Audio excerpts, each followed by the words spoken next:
հանրապետության նաև ներկայացուցիչ, Արեգա, տեսանք, որ այո, միջազգային հարթակներում այս խոսույթը նաև ուղղված էր Արցախի հանրապետության էջը փակելու, վերջնականապես Ղարաբաղյան շարժումը փակելու մասին։ Դուք որպես արցախցի ինչ եք զգում այս պահին եւ այո, պետք է գաք այստեղ հարմարվեք այդ կոչը, ինչքանով է այսպես օբյեկտիվ ձեր բարակայում։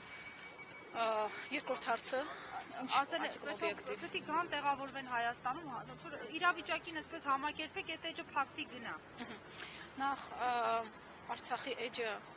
ոչ փակողը, ոչ բացողը չի կարող լինել ոչ մեկ անձ, ոչ մեկ կառավարություն, ոչ մեկ խմբակ։ Արցախը ամբողջ հայության համար ա եղել արժեք ու կա արժեք։ Դա մի մարդու որոշումով կամ մի կառավարության որոշումով չի կարող լինել։ Բոլոր հարցումներն են ցույց են տալիս, որ հայ ժողովրդի համար Արցախը շարունակում է մնալ արժեք, Արցախը շարունակում է մնալ ցավ։ Հետևաբար մի մարդու հայտարարությունները չեն կարող ազդել մի ամբողջ ազգի ճակատագրի վրա։ Դա առաջինը, իսկ երկրորդը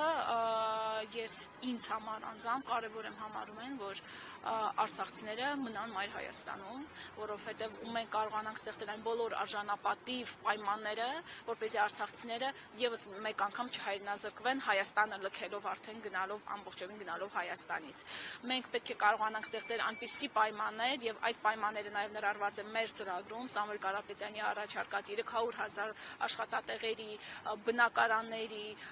բիզնեսի արտոնությունների հետ կապված, որոնցից որ արցախցիները կարող են օգտվել եւ արժանավայել կյանք ապահովել Հայաստանում։ Սա մեզ համար գերակա խնդիր է, արցախցիների իրավունքների պաշտպանությունը, հիմնարար իրավունքների պաշտպանությունը։ Իսկ թե այն մի հոգով չի որոշվում ամբողջ մի ազգի ճակատագիրը։ Տեսանք օրինակ, որ Արցախյան հարցի վերաբերյալ անհանգստացող անձը, ով Արցախի հակամարտության վերաբերյալ գիրք նվիրեց նախագահային առանց աշխատանքի։ Տեսեք, այո, դա ինչ-որ արտառոց դեպք չի այսօրվա Հայաստանում, որովհետև այսօր Հայաստանում այն ամենը, ինչ վերաբերում է հայկական արժեքներին, այն ամենը, ինչ որ վերաբերում է Հայաստանի հարատևությանը, դրանք